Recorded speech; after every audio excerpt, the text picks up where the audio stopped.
Hello there, welcome back to another video. Today I'm going to talk about The Beast, or The Beast of War as it's called in some places. It was released in 1988 by Columbia, and it had the misfortune of being released on the year. It was all about the Russians in Afghanistan and the futility of the war. It was released on the year the Russians put it in Afghanistan, and it was released the same year as Rambo 3, which was the Stallone film taking place in Afghanistan, which is a big budget, $50 million version of Rambo going to war with the Russians, and it was a major bomb. It was a really boring film. It's the worst Rambo film by a mile, and really tedious. And this film got all the hype and all the attention. It spent a fortune in the publicity. It spent a fortune in everything to do with that film, and it was, for me, a worthless film, totally worthless film. But The Beast of War was a really good film. It made for like $8 million, and it was dumped. I mean, I think it was financed by a studio chief who then was fired. So when the next ones come in, it was never really supported. It was also a low budget film with no stars really. Jason Patric was his main leading actor, and he'd come off Lost Boys, was a success, but he was still like one of those categories of, we'll see if he becomes a star or not. He didn't become a star, he became a character actor. So they weren't quite sure of the film. Plus the film was serious, it was about politics, and it was about like a war done in a serious fashion. So it was exactly everything you didn't want in an 80s film. Because a lot of 80s films that dealt with war were very much over-the-top action movies. You'd get an odd one like Full Metal Jacket or Platoon. And this film was probably made just after Platoon came out. It's like, oh, this is our chance at Platoon. Let's do this. But it wasn't Platoon either, because Platoon actually had a kind of more heartwarming message about personal survival. This one's way bleaker than Platoon. It's actually way bleaker than Full Metal Jacket as well. It's a really bleak film, and it probably never had a hope in hell ever of doing well. But it is a very worthwhile film. It's very hard to get hold of. You can get it in DVD in the UK, and you can get it in streaming from Amazon. And but it is really worth checking out, because it is a really interesting film. Now, it was directed by Kevin Reynolds, who would go on to do Waterworld and Robin Hood, Prince of Thieves. But this was, in the 80s, he was trying to do like serious movies, and no one paid any attention to them. So he kind of went more towards blockbusters. But he still made interesting weirdo things like Rapa Nui or 187. But he kind of had to, for his career's sake, have to go towards more popular films. Because he made Fandango, which was like a darker look at the college experience about finding yourself in the 60s in Vietnam and stuff. But it was a kind of more somber version of that. It was less playful than some of the other ones. It wasn't an Animal House or anything. It was more of a drama with humour. And then he made this one, which was about Afghanistan, and no one wanted to know. So he was kind of forced into that. He also wrote the first draft of Red Dawn, because he wanted a spec to direct, and John Milius made the film. He did not like the film. I liked the film, but he didn't. So this was a career thing where I was keeping off in a different direction than he probably planned. But it's kind of funny to see how this influenced his career, because Waterworld was very influenced by this film. It originally had the composer Mark Isham did a really good score for this film. He was the original composer for Waterworld, and he was fired, and Kevin Reynolds left at the same time, because they didn't like his dark score, which was very much like this film, and this film was much more about bleakness and survival and hell. So, I'll actually talk about the film now, because there's so much background to this one. Basically, Jason Patric plays a guy who's been demoted a few times in Russian military service because he's too much of ideas on his own, and he has a sense of morality. He's been put into a tank with this psycho Russian tank commander played by George Sunza, who you'd probably recognise as being in a lot of films where he's a fat sidekick, like in Basic Instinct, and he was in Deer Hunter. But in this one, he plays a much different character who's much leaner and brutal, and he's a horrible man. He's been scarred by war, and all he really knows is war now. So wherever Russia goes to war, he goes there and he fights. He's traumatised. So he was in the Stalingrad during World War II, And he's been scarred by that experience. He's become a person who belongs in war. That's all he can do is live in war. He cannot really move on. So those two are in this tank with these two other guys, played by Stephen Baldwin in one of his few good films. And he's quite good in this one, because he's been directed. And Don Phillips is this other guy who's just this. He's basically the guy who's their shooter. He's a guy who shoots their guns and is a very good target guy, but he also doesn't really follow the rules. He takes a brake fluid and breaks it down so it becomes booze. He's a lunatic. There's also got a guide who's a interpreter who joined the communist regime, who believes that communism can bring them into the 20th century, and he sees Afghanistan as basically a backwater that needs to be brought up into the world. So he thinks he's doing well for his country, but he's stuck within a tank with some guy who's a lunatic, another guy who's trying to help him out but feels kind of weakened by the situation. So he's in a terrible situation.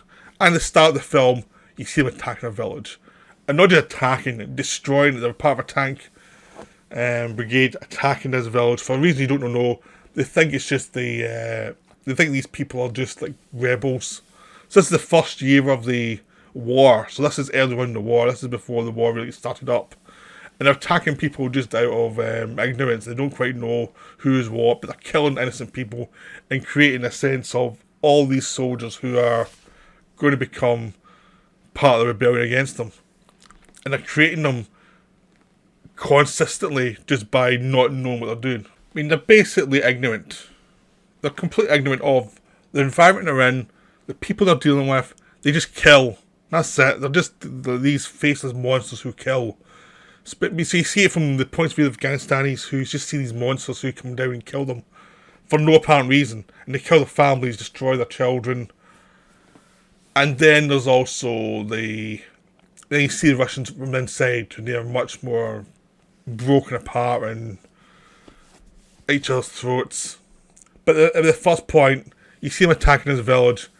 They run over the leader of the village in a tank and just squishes him entirely. I mean, George Lazenza is a psychopath in this film. His character is a total nutcase. He's just horrible. And he gets off on just being cruel to people because he's so damaged by the war.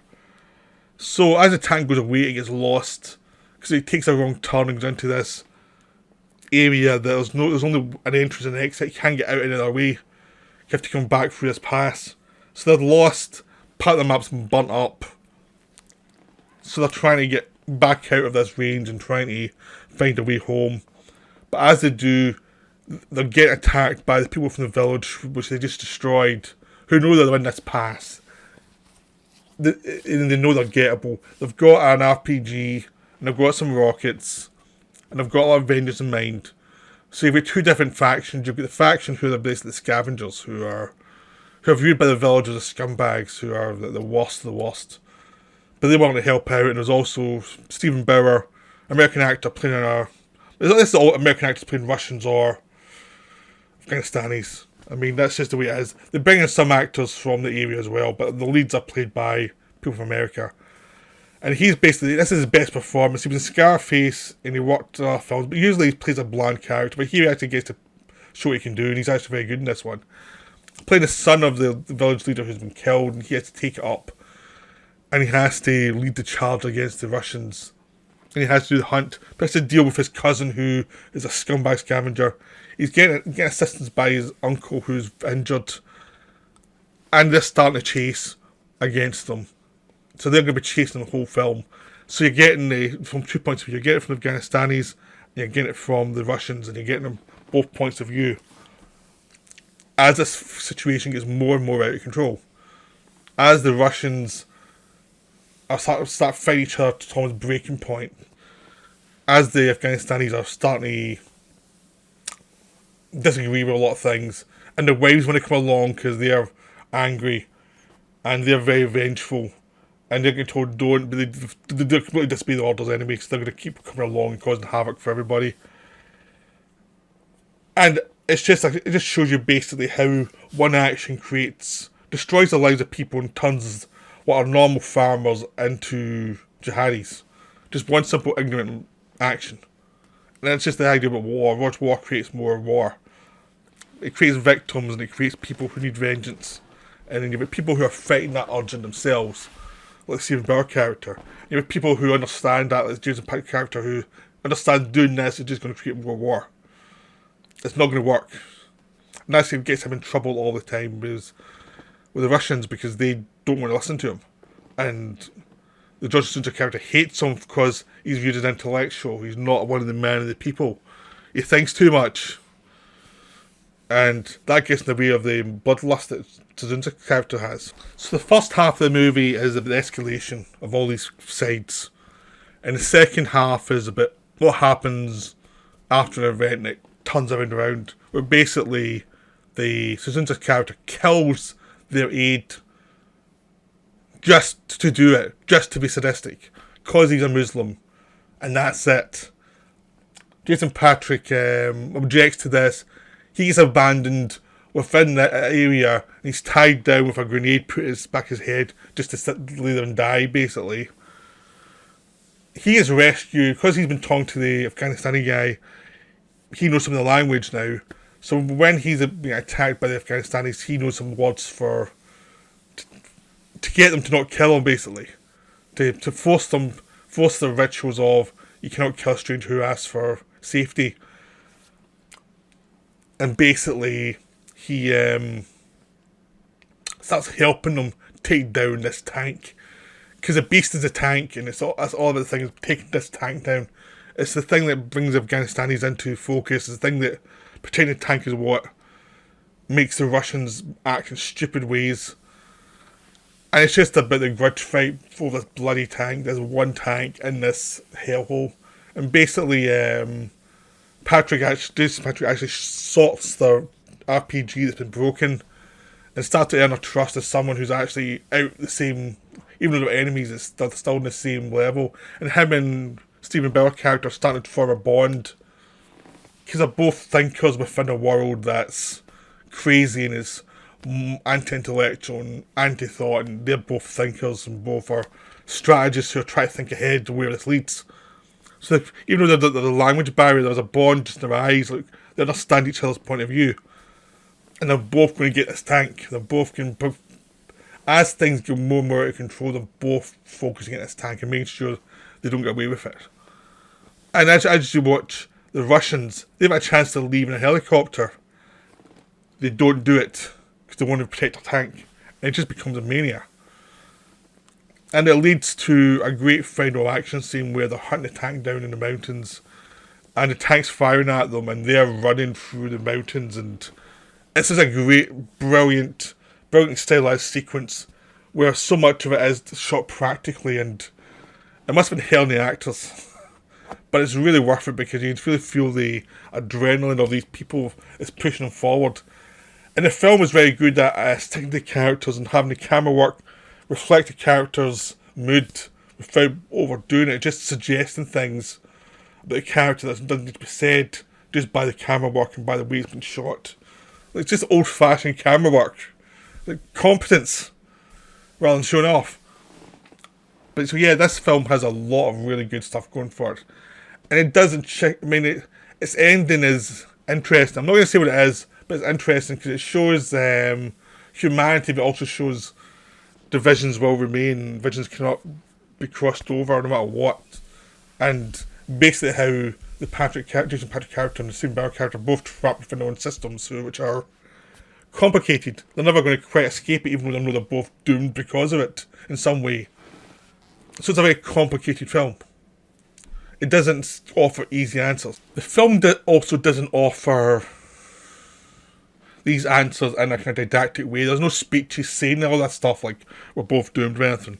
It's just by looks and by visuals and by just letting you interpret the ending in your own way.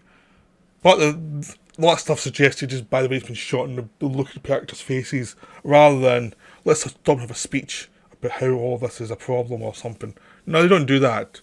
They actually have a lot of characters through their actions show what they're made of, really, and through their actions show how they've probably doomed themselves, but how there's also, a lot of times, there's no escape for them. There's no escape in the system they're in. There's no real escape for them.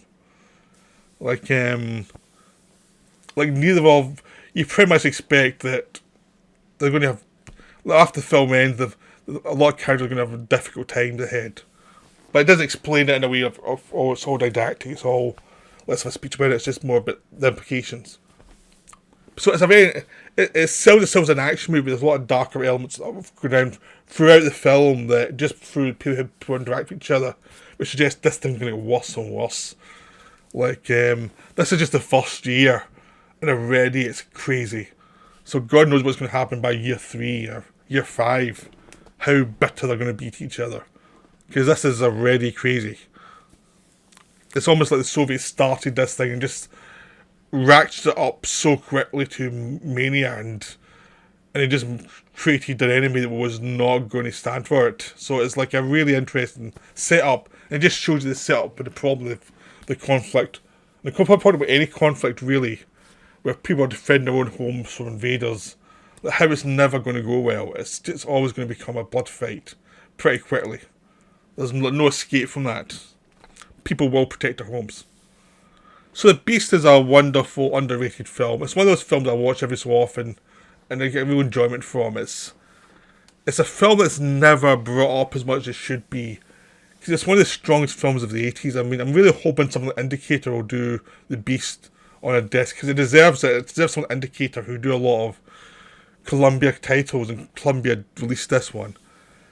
And it's just a really good film. It was just completely lost. It was released at far the wrong time in America. You know, the end of Reaganism, just this whole thing of where America still thought they were doing great, and they just defeated the Soviets, and Glasnost was happening, and this film just showed you how horrible the whole thing was, and the sins of Russia, and it was like, you could not have released that film at a wronger time than this.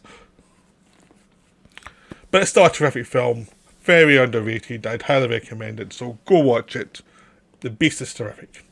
Okay, but I hope you enjoyed this video, and I'll be back soon. Right, bye for now.